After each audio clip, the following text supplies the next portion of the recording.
Well, thank you for tuning into the Hardscape Huddle. I'm your host, Kyle Staffa, and tonight we're greeted with the guys that first got season 1 of the Hardscape Huddle introduced. The Staffa Stone crew, Gavin Gilroy, Aiden Staffa, and Louis Irola over there. Thanks again for joining us, guys. We're back in the saddle. Excited, very excited. Yeah. Can you imagine 15 episodes? This is the 15th episode of season 1. Yeah. Seems like wild. We started just yesterday. Yeah. It was just here. Little longer than just yesterday. Watching a little baby grow up. Yeah, for sure. Yeah. We've had pretty good success with it. We've got a couple thousand followers. Canada we've had people reach out to us from Mexico. Mm-hmm. It's different, right? I mean, I never thought you could host a show like this, educate contractors, and have a reach of Mexico and to Saskatchewan, Canada. Mm-hmm. And again, thank you guys for liking and subscribing to Hardscape Huddle on YouTube and Spotify, Instagram. Facebook's got a pretty good following. Instagram, the shorts on Instagram, YouTube. Yeah, you get a lot. Yeah, with a face like that, I guess. Yeah, you get a lot of views, huh? What do you want me to say? He's front taken, counter, ladies. He's taken. Yeah. But tonight we're just going to go over season 1 and then what we're going to look forward to for season 2. Yeah. So a lot of ground was covered. Yeah.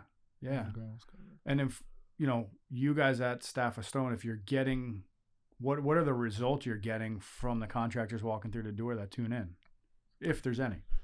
There's a ton. There's actually a lot of the things that we've discussed has been very informative, from installation to proper tools to insurance to you name it. It's been on the first season and it's very informative. It's definitely catching a lot of attention and we're hearing a lot of buzz through the store. Right. Yeah, I think season 1 was more geared towards how to develop and grow your business. How to develop. We talked about sales strategy, advertising, insurance, and I think, and maybe you guys can enlighten me, we need to focus a little bit more on that in season 2, but more on the tools of the trade. Yes, on like how-tos and different products. Yeah. There's been plenty of guys that have come in and said, we watch this, we agree with this. Some will express their opinion on disagreeing and they'll explain why. And I think that's a good thing, where you could actually talk about and learn from what I agree with, what I don't agree with, and this is why I don't agree with it. And then it gets everyone to start talking, right? And then you get to that middle ground of, all right, well, we've all seen that be done, right? We've all had this problem. We've all had a job just like this, and I think it's created a lot of buzz for everyone to circle around and start actually talking to each other instead of seeing everyone as an enemy. I was just going to say allies versus enemies, right? I mean, we might be bidding against the same job, but guys, you need to help each other out. Right. We led off with the 4 of us on the first episode as an intro, and then we broke right into advertising. Social media advertising. We had Kevin Moat on, and it was basically digital marketing. And if you watch that episode, my eyes lighten up 3/4 of the way through. And I'm not too proud to say I didn't understand a word he was saying, because as you guys know, I'm not very tech savvy. Yeah. And then it hit me like a ton of rocks, and that I understood finally, oh, this is what it means. And this is how to drive web traffic and things like that. So it was definitely a very educational episode for myself to host him there, Yeah. And you went over, how to track that, what do you do with that information, right? Gaining the traction is hard enough, but then where do you go from there? How to build off of it. Yeah. I mean, you can track homeowners' credit score, the value of their home, their household income. It's just wild. I mean, it's kind of creepy. You could also go word of mouth, right? It's been let's say most people say in the industry, a down year compared to what it was in past years. And you see the guys that have put time and money into advertising definitely got their returns on that and have stayed pretty much busy all year round because of that. I think that the shift and the realization of, hey, if I just market my company in the simplest ways, whether it's social media, putting stickers on my truck, and putting signs right outside of a job that I'm doing, you're going to get recognized by someone, and it's going to continue the train of getting jobs. Yeah, there's a lot of guys that, you know, I haven't advertised in 15 years, but there's a lot of guys that are now they're going to start advertising, or they say to me, you know, oh man, I got to start advertising this year. You know, it's getting hard out here. And as the competition grows, it's going to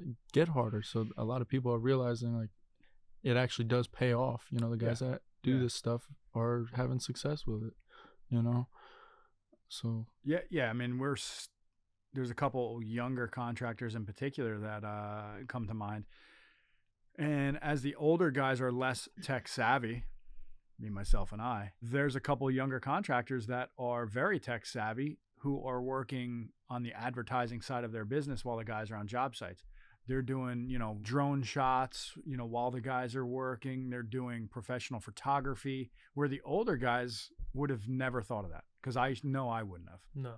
And then there's a lot of guys that are hiring people to do that for them. Correct. So You yeah, know? I would have to hire somebody. Yeah, right. Right, but even hiring or not, the younger guys that you're referring to, they're getting into the SEOs. They're realizing that the geofencing of an iPhone, of an Apple, of an Android, of any smart technology nowadays, the way it geofences everyone's location, the smallest word can get to the largest project. Yeah. I mean, just looking it up, just look up paver, look up hardscape, look up Right. asphalt, look up concrete, look anything up, the smallest word gets you to the largest list. Yeah. Outdoor living spaces. Mm-hmm. You know, outdoor oasis. Right. Yeah, all them hashtags that, you know, they go somewhere. Yeah. You know. And it has to start with the small steps. I mean, I don't know how many times we put pressure on the guys that come in to just get photos of the job, right? You're meeting with a customer, advertise what you've done before to them, right? Mm-hmm. And they're, you know, I think it's starting to get better.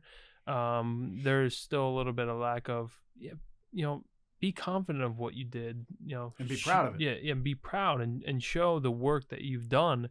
And I think that goes a long way in just I'd say face to face with the homeowner of showing, yes, I'm confident, this is what I did. And most of the time they're going to give you positive feedback, and they're going to take from what you've done and take it into their project in some way. Once we got finished with the Kevin Moat advertising, we went into we met with Paver Pete and Ryan Rivoli from Techo Block here in studio. I think we shot an extra long day that day. I think we had a 3-part series with them. Pete even brought in tough markets, right? This 2024 season was a tougher market for everybody on the supply end, for us, to the installation end. It was just a tougher year. I think people were afraid of the election. I think some maybe disposable money dried up a little bit, interest rates, inflation, all of that was starting to affect people's pockets. So Pete had talked about advertising for a little while on there. And, you know, first thing is start with the website. You got to have a valid website. To Gavin's point, show your work, show your photos, make sure your insurance is up to date. You're in New Jersey, your registration is up to date, and maybe put that in a binder. Yeah. And here, look, Mrs. Smith, here's your copy. Maybe make copies for everybody Right. if it's a larger project. But Pete had a lot of good influence in how to budget, how to, he was big on PPE, personal protection equipment, which I thought was big. Some things a lot of guys overlook, you know, having the earplugs and safety vests and hard hats. Ryan's very good with social media. You know, I think he even teaches Techo's educational class now. Right. I mean, some of the photos on our special sale day, I should say, our open house. I mean, Ryan whipped out the drone. Yeah. Right. Yeah. And he took some phenomenal shots, and it's the simple things like that he likes to get on his social media accounts on Instagram and post, and so everyone could see. And I think that's pretty cool how he takes the time to learn all that stuff, and then he uses it to his advantage. And there's some other guys that just aren't willing enough to get outside the box and create something like that. Yeah, and to your point, I mean, we've kind of told Ryan, like, hey, how about some of our contractors, right? But Ryan can only do it if pictures are submitted, or the contractor takes the initiative and says, hey, Ryan, I got a beautiful project, you got to take a look at this. Yeah, right. And it's all Teco product, or Joe, it's all Unilock product, and if those guys aren't even willing to make the phone call, rely on us. Say, hey, this job is picture worthy. It's 1,000 square feet around a pool, a bulkhead, And the pictures speak 1,000 words. I mean, how many times have we had customers come in?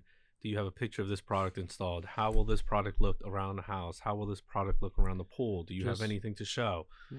Just yesterday, Pictures he's speak 1,000 words. scrolling through the TV yesterday, showing a homeowner all these different jobs, and with all this product, she needs to see this color or this color porcelain, that color paver, and he's scrolling through the TV just showing pictures of jobs, and she was able to narrow down her and make the decision. Right.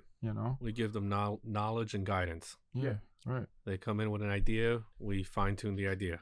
And in some cases you can, there's contests with these photos. I mean, you look at what Landmark runs with their, was it master? Yeah, porcelain master. Porcelain master plan, right? So you submit a few pictures, put in a little information, and there's 3 winners, and there's gift cards. I believe there's money. I was gonna say, I think there's $5,000, right? Yeah, there's a lot that's not involved sure the in dollar that. value, but there's definitely money for the prize for the winners. Andrew from Landmark, we need you to promote that a little better, huh? Come on, let's get on it. So it's just like simple. If you had a picture, right, you send it to your rep. Get professional, nice photos. If you're attempting to win a contest, you sort of want to have all that information ready to go and nice photos of it. Yeah. I think it's pretty cool. Joe from Unilock had mentioned they may or may not do theirs this year because they couldn't get enough people to partake. Yeah, I know. It was to the point where Joe himself was deciding, he went and he kind of realized, okay, this customer purchased a lot of material for this house. He goes, he knocks on the door, and he's taking the pictures himself sometimes because certain guys aren't just, submitting. Right. It's unfortunate. Yeah. So a lot of those will, hopefully we don't, but we'll start to see those type of programs dry up because they see a lack of participation. So, contractors, if you're whatever area you're in, if it's the Midwest, the out West, the Northeast, please be involved in your own business and promote the industry. That's what this whole podcast is out there for. Mm-hmm. Just promoting our industry and being better every day. And while we're on the porcelain topic, once we learned a little bit about PPE and different business plans from Pete, Andrew Patrizzi was here from Landmark. Mm-hmm. First time we ever had to sink that chair as low as it would ever go because he's 7 foot tall. That's where I sit now. But no, that was a great episode as well.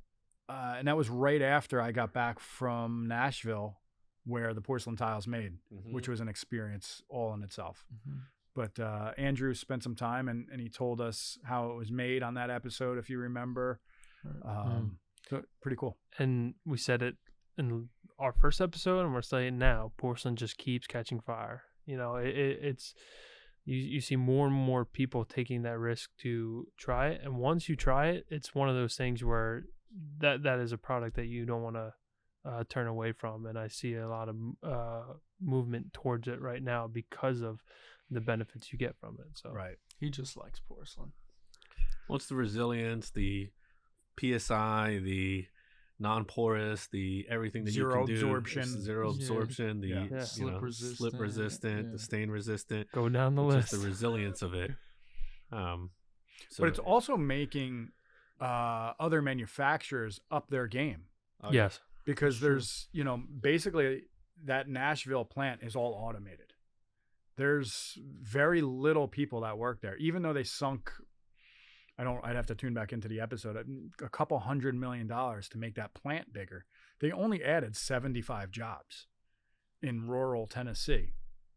So maybe they had a few hundred employees for a monster facility. And there's very little damaged product. There's very little broken edges. There's no staining. It's stain resistant. But it's going to make the concrete manufacturers up their game. Yeah. Right now they've got to be better because otherwise they'll get passed by. Just like a lot of contractors, a lot of supply yards. If you don't continuously improve your business, somebody is going to pass you by with the next best thing. Mm-hmm. I mean, you got Clean Block. Yeah. Easy Clean. You got all those ones coming out because you got to compete with it in some way. Mm-hmm. So. Yep. And those are the two we know about. I'm sure. Yeah. There's Yeah. a bunch that I'm not naming, but just off the two off the top of my head that I would say are more recent in the past few years that are really elevating their game and stepping up. Yeah. And that's the separation, Mm-hmm. right? Contractors are separating themselves, get away from concrete and putting in more and more tile. Mm-hmm. And I think maybe natural stone comes back a little bit next year too. Yeah. Yep. Yeah. You know, there's different import natural stones that are very dense, and you know they're replicating bluestone, or they're better than bluestone. And as concrete prices, you know, rise or come down, then maybe these prices are right in line with them. Yeah. Yeah. Same thing with porcelain. You know. Yeah. Same thing with porcelain. So after we got done with Andrew, the following week we had Chris Bisto and Mike Decker, and we talked about talent, how to find, recruit talent, how to increase your workforce, your labor force, how to improve them. I think we also spoke about like healthcare, health benefits, benefit packages, 401ks. One of the things that sticks out to me was asking them what people are looking for. You know, when they're looking for a position, whether it's a landscape foreman or an estimator for a big electrical contractor, like what kind of packages are they looking for? And hopefully contractors that tuned into that episode got to see like, oh, maybe I need to up my packages or just offer healthcare. Right. Mm-hmm. You know, I mean, that's a big cost, but you can split it 50-50 or what have you. Well, you got to protect yourself. Right. And you're only as good as the people that you surround yourself with. Yeah. You know? So, Well, I mean, look at it today, right? We were all together talking for about 10 hours today, and now we're here doing a podcast, right? You got to be able to enjoy who you're working with and what you're doing at the same time. So, so you enjoy these guys every day? Being nice. Try to be nice today. Watch what you say. Being nice today. I'm on camera. I heard you tried to blow up somebody's lunch. Listen, I that's on him. I'm leaving it at that. I did go witness it. Yeah, I did witness it. What's the matter? You don't know how to use a microwave? Did he help clean it up? No. Nope. I took photos of it. I needed proof. Oh, Okay. I don't even want to know. Oh yeah, I didn't even. At the Yeah. end of the day, good thing you both have health insurance. Because you ate whatever was melted on that food. Moving on. This might have been, so then we had Paver Pete and Ryan back on for episode 2 of their 3-part series, basically like a Hallmark mini series that you would find on TV, or you find your wife watching, you know. Classics. But that again was about elevating your business, and you know, something I never thought of, and I know some of the bigger companies do allocate some funds for this, is like bad debt, like not getting paid. Right. And that homeowner not paying you, and you show up to collect your final payment and they didn't come down to their beach house, or they're not home and they went out shopping, and then you forget about it because you're working every day, and now you know 6 weeks go by, you didn't even get your final payment. Mm-hmm. Well, and I don't think a lot of people understand that it's a trickle down effect, right? Say whether there's accounts or whatever the case is, homeowner doesn't pay the contractor has a trouble paying the supply yard now has to pay for the product that was already delivered to them, and it just goes up the list. And I think there's got to be a way, because it's going to start with the end user and the contractor to come up with a set plan and figure out better ways to get paid for the work that they're doing, right? You're working for someone, and if you're putting in that time and effort, you got to be paid properly for that. Being paid properly, but taking the right amount up front. Yep.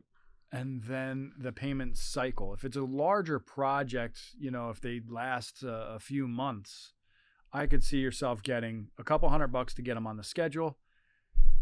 Maybe whatever the material costs the day it shows up, plus maybe X percent halfway through the project. I get, so maybe now you got 30%. Maybe I get another 40%. Now I've gotten 70, and a couple weeks later this way. And there was a home builder out of South Brunswick. I won't mention his name. I'm not even sure he's around anymore. But he used to say, I leave 5% on the table for the day I'm done. I'll go do a walkthrough with that homeowner. He says, and if they pay me, okay, great. But if they don't pay me, no big deal either, because I've got 95% of the money. And he was a real class act contractor, so I'm sure he got paid every single time. But that's how his contracts were structured. Yeah, I mean, you want to set yourself up for success. Same way you want to set your guys on the job site up for success, you got to set yourself up for success. Right.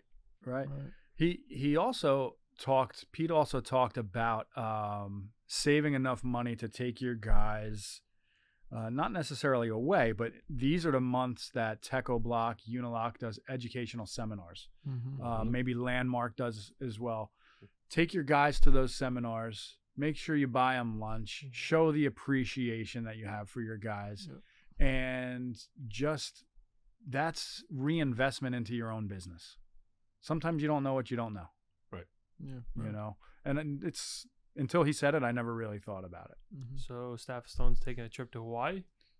What are we going to learn there? We'll see the different stones that they got there. Gotcha. But these shows show valuable information. I mean, new tools, new accessories, different ways. I don't know about Hawaii, but different ways to be more productive. They got different stone there. Education. Have your guys rock. last. Yeah. Not hurting your guys' backs, not hurting them. It shows different ways, different tools to be productive. Yeah. So I think what was interesting is, and it hasn't aired yet, we'll air it at some point through the winter or beginning of spring, is the open house event we did at Staff of Stone. We had 14, 16 vendors there, and majority of them got an on-hand display. We shot that all live, where Andy was there with Pave Tool, going back to your point of buying better tools. Right. And there's machines now, all that vacuum machine, you never have to bend down.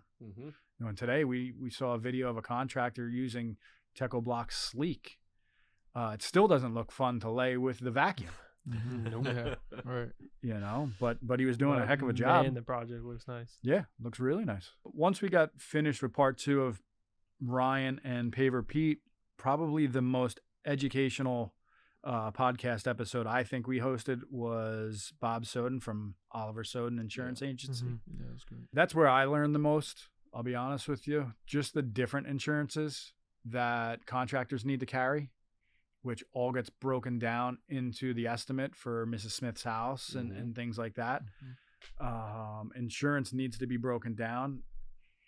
One of the biggest things that I took away was, vehicles registered 26,000 pounds or more. So not only do you need a medical card, but you need $1.5 million of liability or an umbrella policy to cover that vehicle.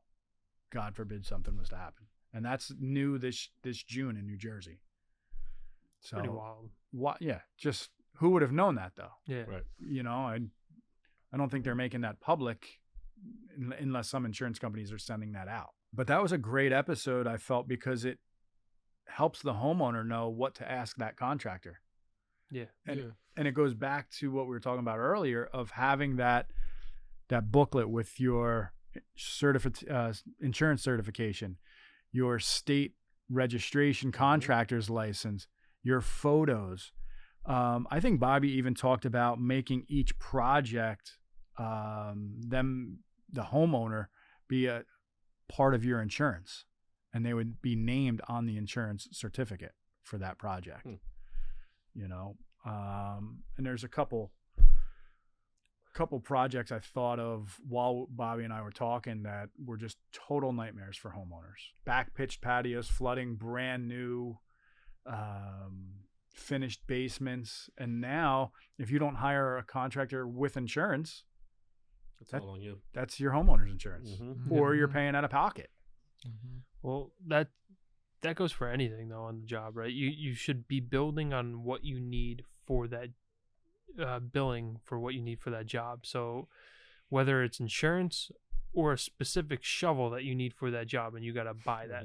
Yeah, Right. Anything you have to consider. That's why I do see it tough for some guys that give pricing before they know what paver or what the job site looks like. Because if you don't know what that looks like and what it's going to acquire, you're going to run into those things, right? If you need a specific drill bit for lighting, or you need special insurance because you're on the water and you're getting close to the bulkhead, whatever the case is, Right. that should be all built into that price. Yeah. No money should come out of your pocket to fund that project. Right. Yeah. You know, that's all got to be broken down.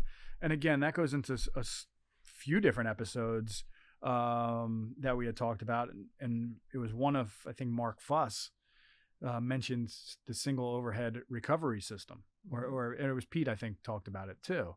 You know, you're going to have to eventually replace that shovel. Or you're going to eventually have to, you know, buy a new drill.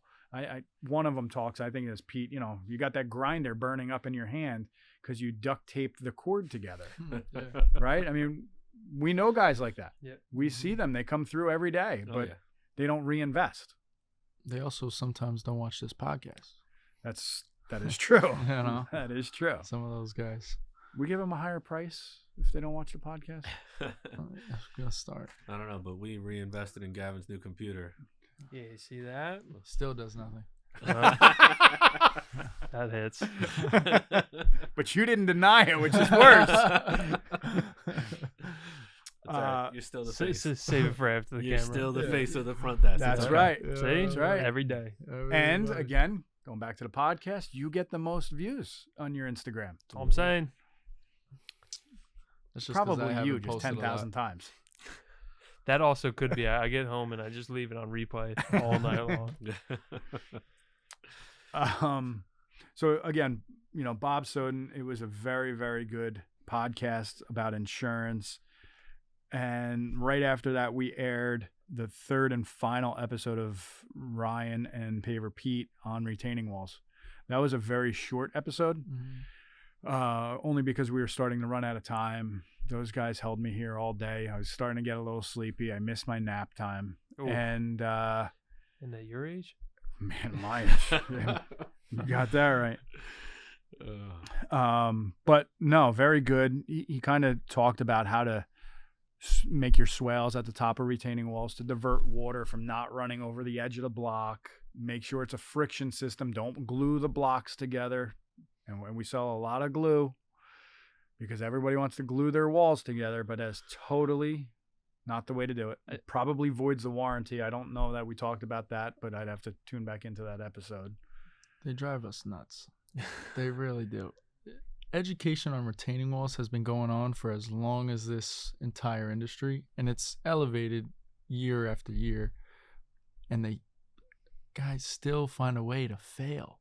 Yeah. You know, This year alone, I think, I don't know why, out of all the 3 years I've been in this industry, I'd say I've seen some crazy things with walls, whether it's a massive wall that looks really nice or a massive wall that has failed.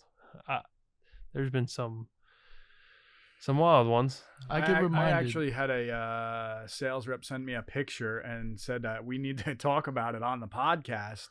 It was not a local job. The sales rep is a local gentleman. And I forget if the block was in backwards or... I know exactly which one you're talking about. It was not set up for a retaining wall. Is that I don't recall, but it was not good. It was like 10 feet high, and they did not... They didn't batter it or something. I can't remember. But that was a rough one. Yeah. Or how about the one where the block was upside down? Remember that one? The sema wall? I get reminded of Pete every day, leaving my house. I come out my street, there's a wall, and it's old block, you know, the old garden wall block. Okay. It's about 3 or 4 high, so maybe, I don't know, maybe a foot tall. Foot and a half. The entire thing. I'm talking, it's probably, I don't know, 15 feet across by another 5 feet each side. The entire thing is coming down. And it's going to be on a major road. And I can't wait for the morning I do pass it and the entire Go garden. make sure you take a picture and is you get in back the to us street. here. I thought you will. were think going to should say leave- I think when you your should leave cards business fall. card there. Leave your business card there. Yeah. I thought he was going to throw it out the window. Business Yeah. cards flying all over there. Yeah. Well, we don't want them to think you built that wall. Yeah, exactly that. Fair. But- as soon but as a it lot of- falls, I'll be there. But a lot of problem is not enough base, Yeah. not enough 3/4 clean behind the walls. DIYs sometimes stand for die. You know, Okay. We're talking about that today, right? You So, but that's Not the my biggest thing. house. know? Yeah. That is the biggest thing is hydrostatic pressure. Mm-hmm. You know, erosion control. Sometimes people will get two prices, and one guy's 10 grand for that wall, and the other guy's 35,000 for that wall. Well, a lot of times it costs a lot of money to go the cheap route. And because you're going to have to redo it. Yeah, absolutely. Yep. So it might not be this year. It might still look good for this year. But next year or the year after, It's like the old saying. get what you pay for. Nope, cheap work isn't good and good work isn't cheap. Yeah. Well put. Very good for keeping it G-rated. Yeah. Exactly. Yeah. Then we had Dennis Mark, which was a interesting That was a good one. Mhm. podcast episode because it's totally outside of this industry. Mhm. It was all about how curb appeal and hardscape can improve the value of your home. Mm-hmm. I saw it firsthand. You did? Yeah, he did. Literally He did. firsthand. Literally. Yeah. Yeah. Yeah, I mean, it was a fun experience, you know. I'm going to say I don't even have to say attempting to do pavers at my house because I actually did them. I think you did too. Yeah. And after an appraiser came and they saw the photos and the difference of how the hardscaping was, I was very impressed when he left and heard his insight too of just what that curb appeal in the front and what we did in the back did. Yeah. Sounds like It's- you're paying for the trip to Hawaii. Nope. Yeah, no, but I mean, I think in 1 year you increased the value of your home 8-ish%. More close than to that. 15 to 20%. Okay. And that's just ripping down an old wood deck and putting a small patio there, and then simple things, some landscaping around it. Right. Fence and Sod. Sod. Yep. That's it. Some Curb appeal. stone, yeah, Yeah. maybe some stone. or Nothing on mulch. the inside, Yeah. right? No, nope. New coat of paint, but That's it. that was it. Put up a nice white fence. Did some pavers, some landscaping, and next thing you know, 20% within a year. Still got the calluses on your hand, I'm sure. Yep. Yep. Yeah. I try to wear no gloves on purpose. I gotta Yeah, just really so you look feel. like I you gotta did feel the something. grind. Right. Right. I Where gotta was your embrace it. PPE? Yeah. Did you have your hard hat?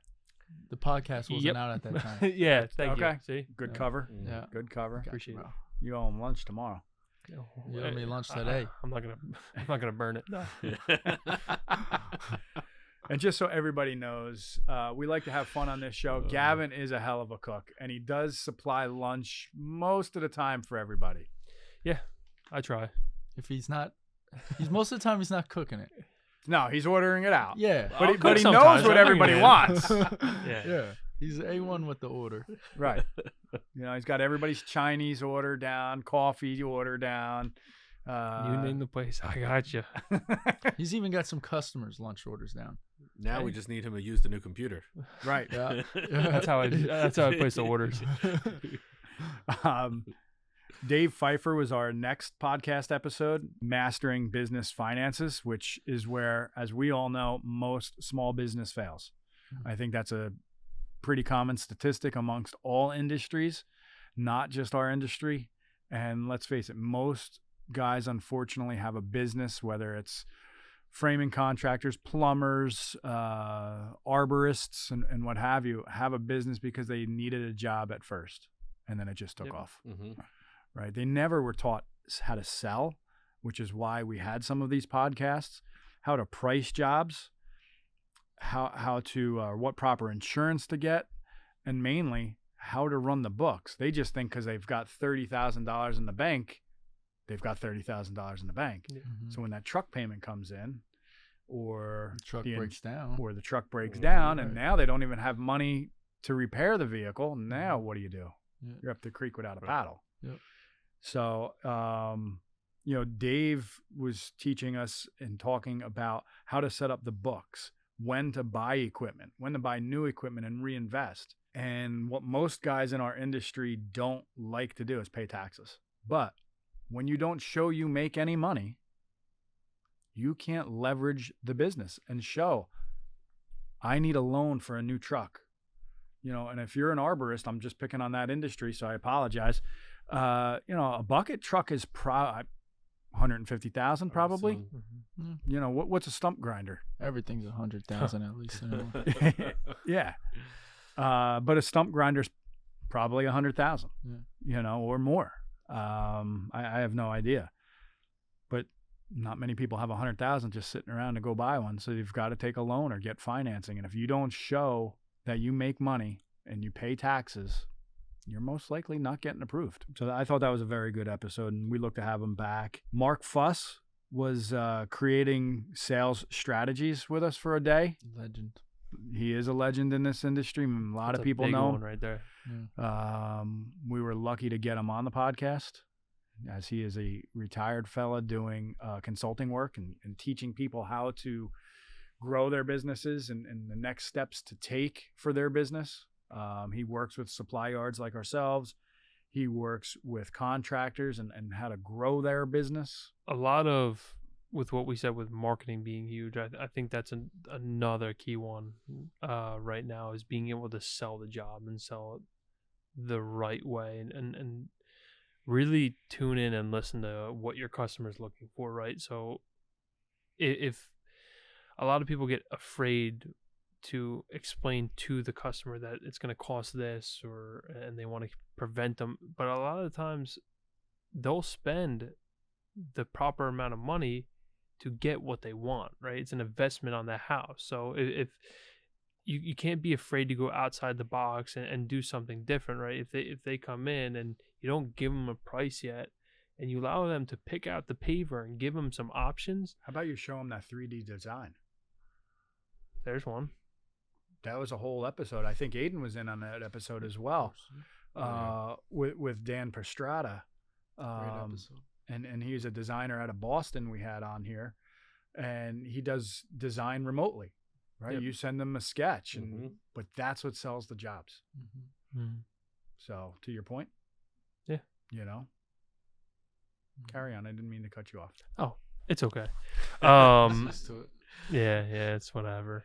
No, I think that it's just when you give, it all ties in together, and then that's basically what I'm saying, right? When you give a price before and you don't do the marketing and all that stuff, but when you're selling the job, allow them to pick it out, give them some options, and from what I'm seeing behind the counter is most of the time the guys that are giving the options, they will go with the one that they want, whether it's more expensive or on the cheaper end, whatever it is, they will go with the one they want because it's an investment on the house. So you can't be afraid to go outside the box and only sell this one specific group of pavers, right?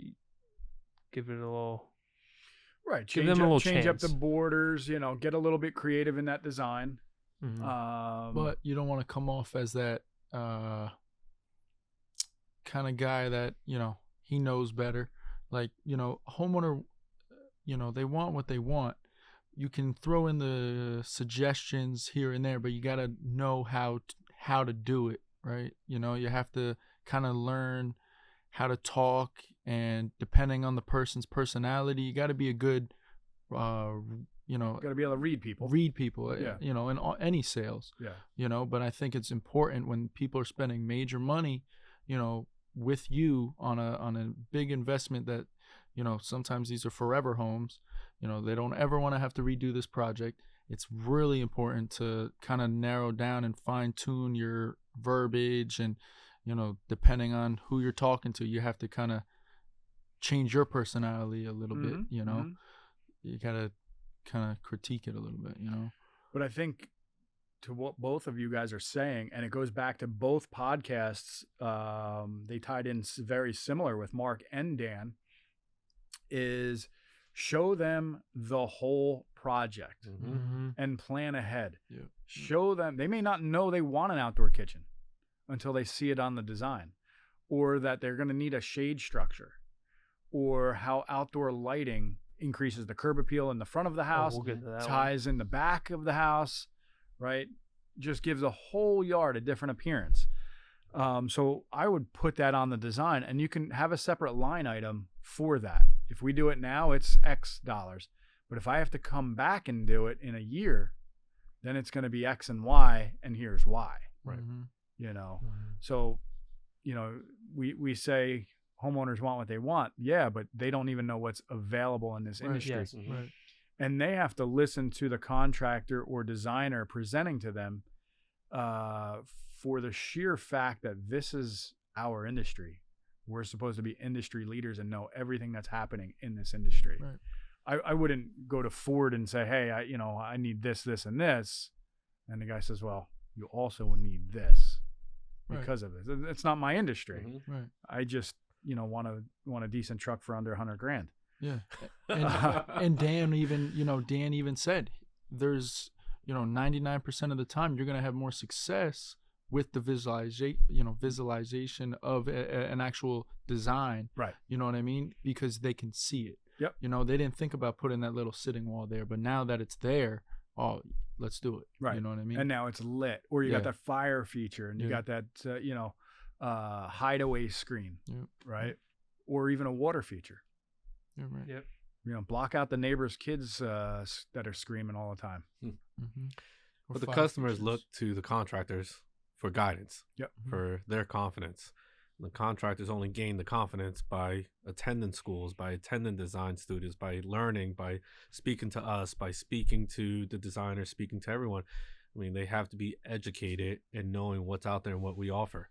The more that we offer, the transparency we have, the more we offer, the more they can show their consumer. It goes back to just life, society. I mean, where we are as adults, because we were educated growing up.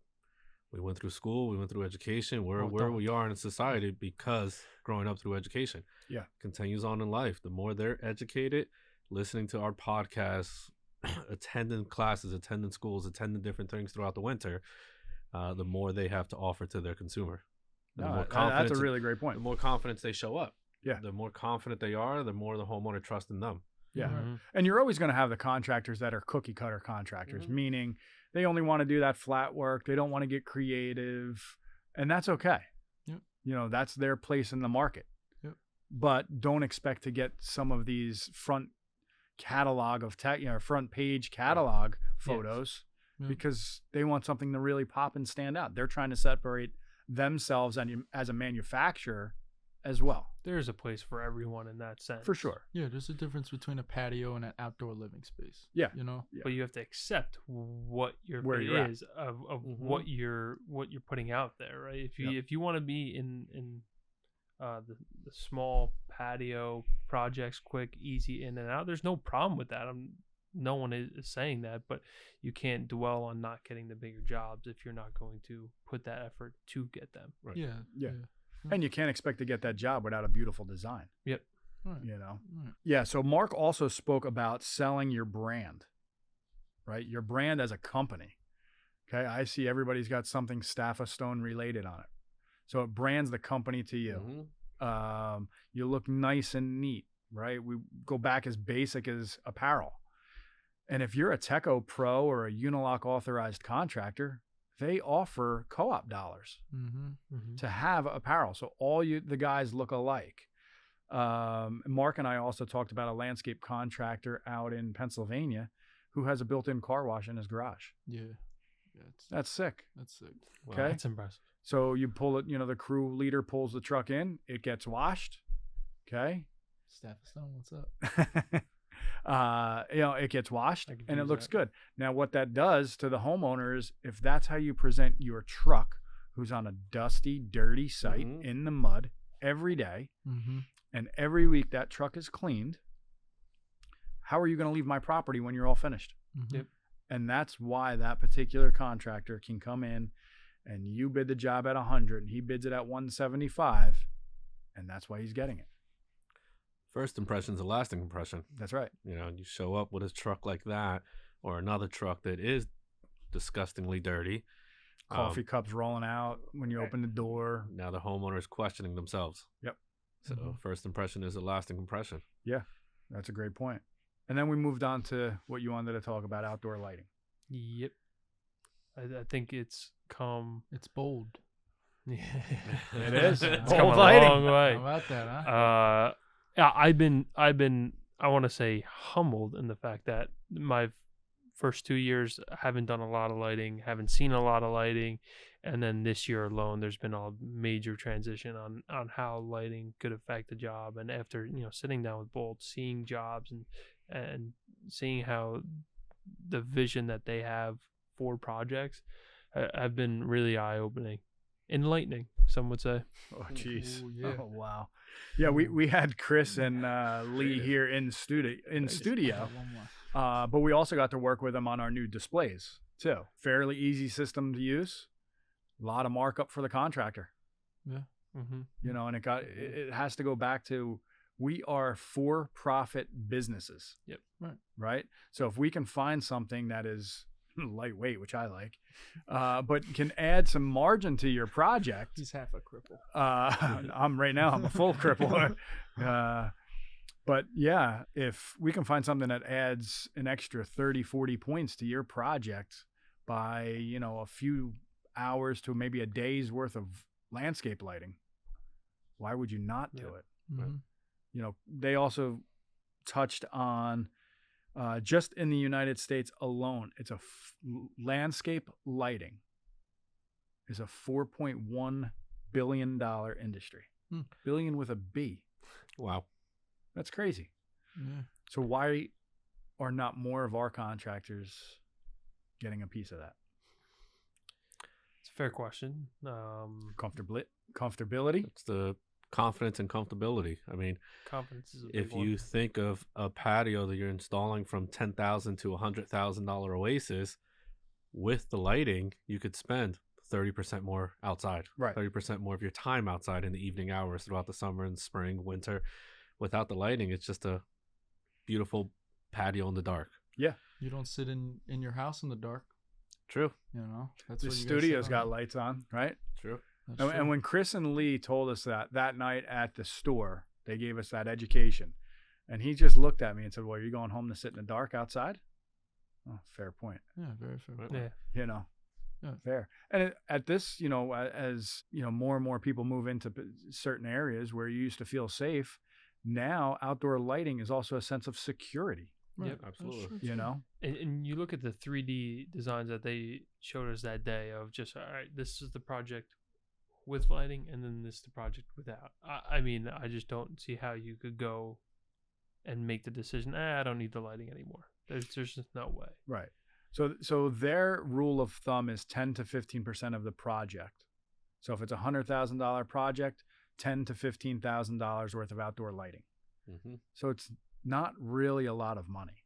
Yeah. You know, and again, that's on $100,000 project. You think of the overall. Yeah. In Yep. retrospect.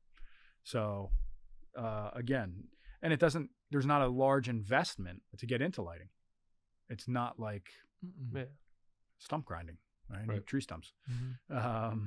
You must have a tree to cut down You keep referring back to the. Yeah. I'm just picking on them today. To do the patio, I did have to grind down that stump. And Did you buy a stump grinder? How much did it cost? I looked at the price. Yep. Never looking at it again. Okay. Yeah. I rented one. Know your wheelhouse. Did you use it? Yes, I did. Oh boy.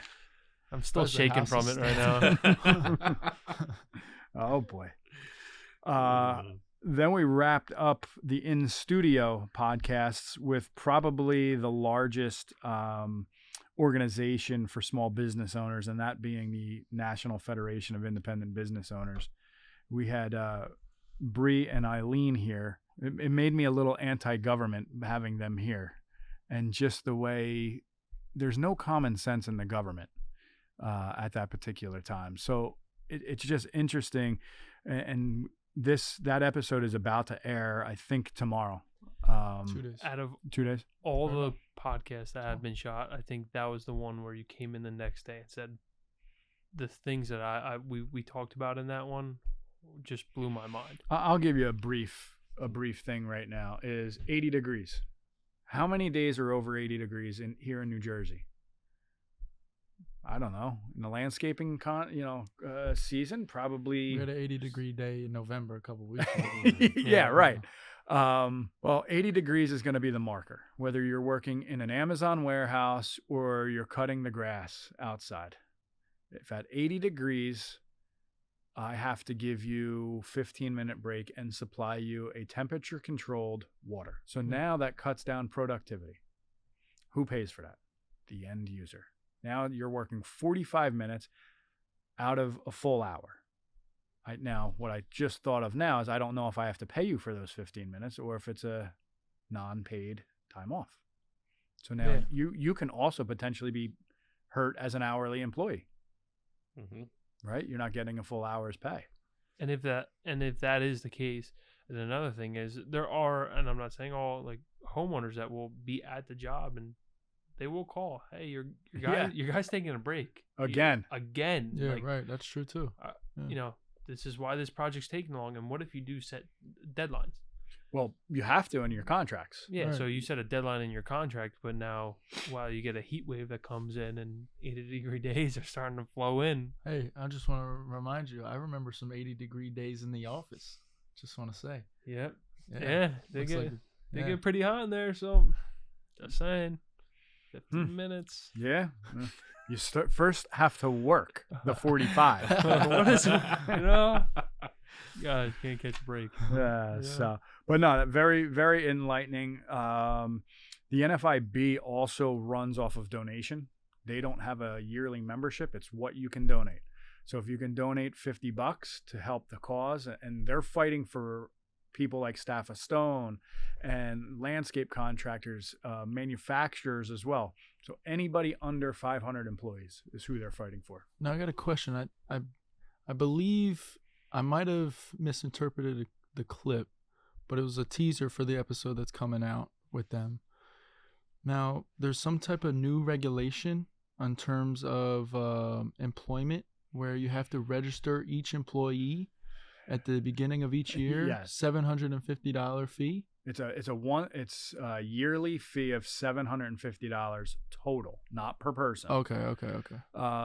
So basically, as it was explained to us on the podcast, it's going to be a registration tax. Yeah. Just another tax. I believe it's New Jersey only. I'd have to clarify that, Yeah, but right. and I can you'll see it tomorrow once the episode airs. Yeah. Or Again, California. Yeah, most likely California too. Yeah. But the episodes air the 1st and the 15th of every month. So I'd have to refer back to that, but I think it's a New Jersey thing only, and they were trying to fight that. Yeah. But the other big thing that is federal was there is a tax that is about to expire. So they were fighting hard to get the 20% tax reduction kept in place. So that should help small business, which will stimulate the economy. And that's what it was there to do anyway. I think it was put in back in 2019, I think they said, which was during the COVID years. So, and it did its job then, and now it's about to expire, So I think moving forward for season 2, it's going to be a great season. We talk about a little bit about having tools and maybe different product lines come in and talk, and maybe we can use the other studio. Yeah, let's get the hands dirty. Yeah, Let's get the hands dirty. Some hands-on demonstrations. I'm also thinking, can Gavin do the hands-on? I'm ready. Yeah, he still Pretty has much his blisters. professional It's at this been a point. year He's since gotta prove he did his himself. patio, Pretty much right? Professional. Yeah. He'll probably be hurt and call out the next day, Or maybe call and then out we that wouldn't day. have lunch. Good point. Workman's comp. Insurance. We have it. See? But softwares, maybe we could talk about software. I know Cavu, ERP wants to come on really bad. That's a software that we currently use. So we'll see about bringing them on. And we are just throwing it out to the viewers. We're also looking for people to make recommendations. What do you want to see on here? Leave in the comments. Yeah, leave it in the comments. Email connect@staffofstone. One thing I would like to possibly do over there, and I know it's been done on other podcasts, is around contractor roundtable. Let's have a debate on different bases, different aggregates we should be using. Open grade versus dense grade. Yeah, absolutely. You know, we need to have a couple referees because I think some of those could get a little heated, those topics. Yeah. But Viewers' discretion is advised. Right? Right? That one's going to be unrated. Yeah. Yeah. You know, but maybe it's time to get all of the manufacturers together. Yeah, that'd be awesome. Okay. That one might get get all of the sticky. concrete paver manufacturers together. Like the Avengers. You know, let's get a room full of them and say, hey, what's going on with concrete? And let's talk about the different changes they just had to make so that there could be less silicas in the air making concrete. Most people don't know that, you know, they're trying to get concrete to be produced in a green environment, so it's a little bit safer, less dust particles. They're now pumping different chemicals into concrete. So I think we've seen some changes this year for sure in the molds and what have you, but let's get their take in on it. You know, and some manufacturers were ahead of it. They started doing things 3-4 years ago. I say we have them fight to see what product's Fight better. to the death? Yeah, let's do it. Ooh. Yeah. The Stone Ages. I don't know if we could do that, Yeah. but we can have them describe the silica dust, the iron deposits, the, you know, cutting, the everything, the proper ways, the PPE that they recommend, and we can have them discuss their ways. Yeah. You know, maybe we can have different, like I said, manufacturer reps of tools. You know, IQ is a big one. You know, they're very, they have vacuums and they're very anti-silica dust, of course. But just the different things there. Compaction's another big one. When does season 2 plan on coming out? Like in the spring? Yeah, probably unroll March 1st or March 15th, the first episode. So maybe we do a new products, you know. Products launch. Yeah. Okay. Something like that. Yeah. That's a great idea. I know there's a couple manufacturers launching some nice stuff. Yeah. You know, we'll see how it goes. But yeah. But again, going back to the design, contractors can't give homeowners different ideas if they don't know what's coming out on the market or what's available in their market. Right. How many times do we get a Pinterest picture and be like, that's what I want? Yeah. In Arizona. Yeah. Not in New Jersey. What is this product? Yeah. It's not going to withstand the test of time for sure. No. So, again, if you know you're tuning in and you're listening to this, what do you want to see? What's going to help elevate your business? Because by us hosting this, it's not just to have fun and chew up an hour of everybody's time.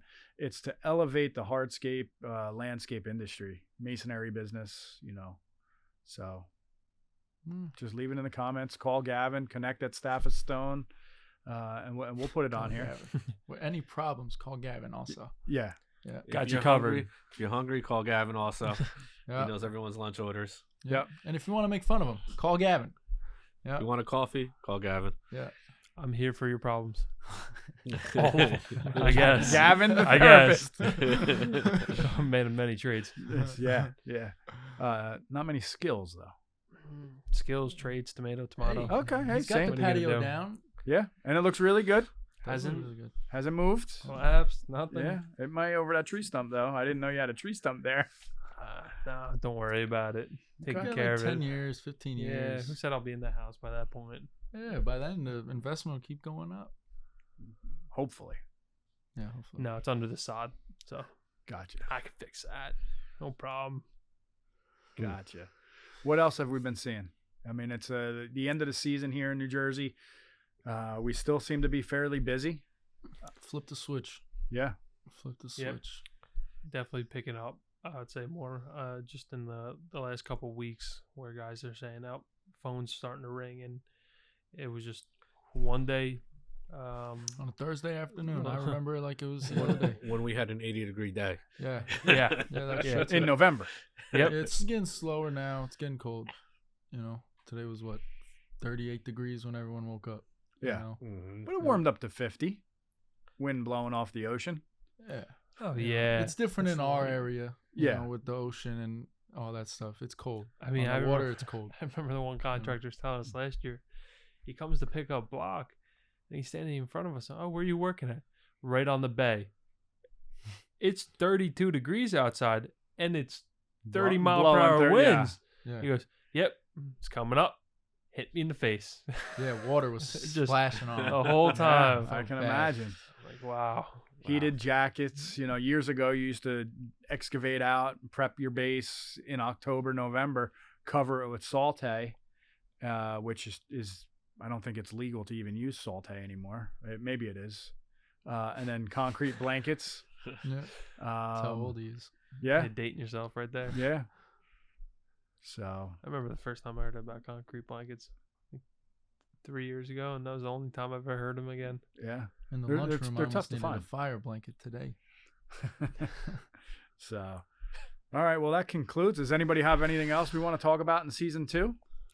No, I'm just ready for it. Ready to see. And we're going to keep airing short clips throughout we'll air some short clips of the open house we held in beginning of October. That was Yes. great event. Great Mhm. event. Heck of a turnout contractor wise. Mhm. Saturday was a homeowner event. We did pretty well there. Yeah. But we got to interview, I'm pretty sure all the vendors that attended. Yep. Or damn near all of them. And I'm pretty sure you and I still hold the crown for cornhole. Yeah, nobody yeah. could beat us. Nope, we won that whole We'll see what weekend. the video You shows. signed my checks. Here we go. Here we Just go. saying. All right, And well, we I could feel- fire I feel you, and bad then for we'll take a you, rematch. so Gotta do something. All right. On your next 15-minute break, when it's 82 degrees out, we can play again. I'm ready. Yeah. You can do that in the heat, Be a but you quick can't win. work. Yeah. Be a quick So- win, right? But, guys, thank you for tuning in to season 1 of the Hardscape Huddle. Like I said, keep tuning in to the short clips on Instagram and Facebook. And Aiden's YouTube. going to head up TikTok, I think, now. Yeah. Give Give it a shot. it a shot. shot. And Yeah. you'll look for Have him clips doing of dances. the open house. We're wanna not blind going to get anyone. me dancing. But the new season 2 will episode sometime in March. All right. Again, thank you much. It was a successful season 1. Have a good night. Good night. Look forward to Night. season 2.